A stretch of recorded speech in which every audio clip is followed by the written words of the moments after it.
Hello, my name is Helga, and I'm a history teacher.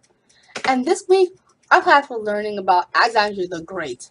And for some reason, a lot of my students liked him. I guess that's why they call him the Great. Alexander the Great!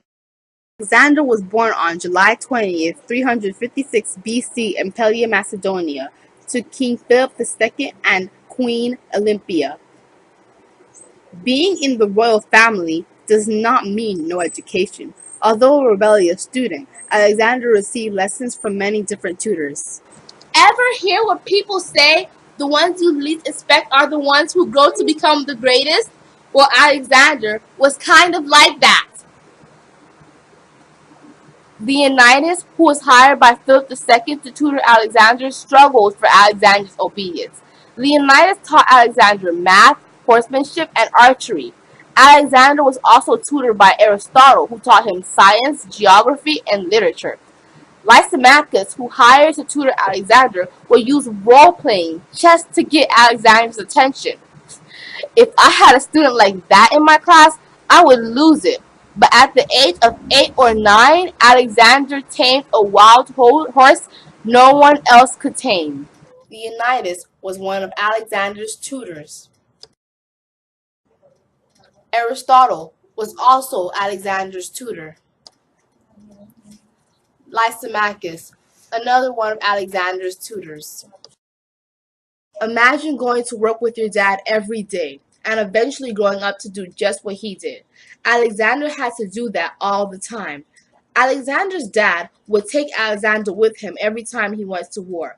He would watch his dad win battle after battle, and so of course, Alexander grew up to be an excellent military leader. Alexander, once king, defeated the Persian Empire once and for all. Some may call it the Battle of Gaugamela because he conquered the land between rivers Tigris and Euphrates and found the Persian army at the plain of Gaugamela. Alexander wanted to defeat Darius so that he would never dare to threaten him again. On October 1st, 331 BC, the Persians and Alexander's army met on battlefield. Although the Persian army was greatly larger than Alexander's, Alexander still successfully defeated the Persians. Alexander has many accomplishments, but I think the battle at Gaugamela is by far the best.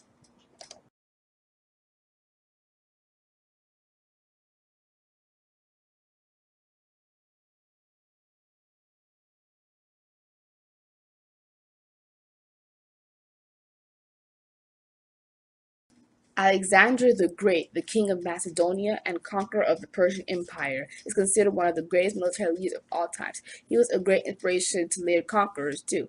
Like I said earlier, Alexander tamed Bucephalus, a horse that none of his father's men could tame.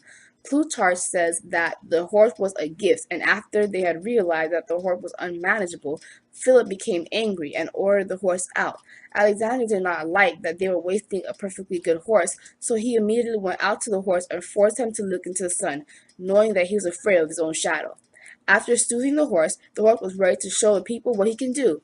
Plutarch goes on to say that when Alexander did this, all was quiet, until Philip broke the silence and told his son, with joy, "My boy, you must find a kingdom big enough for your ambitions. Macedonia is too small for you." Alexander's leadership is one of the first things that give him his title, the Great. Military experts consider Alexander the most outstanding commander ever. He suffered the same wounds of his soldiers, he paid attention to every man in the army, and he always led the attack in person. What a great commander.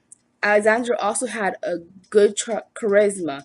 He was the only person whose personal authority could hold the whole empire together.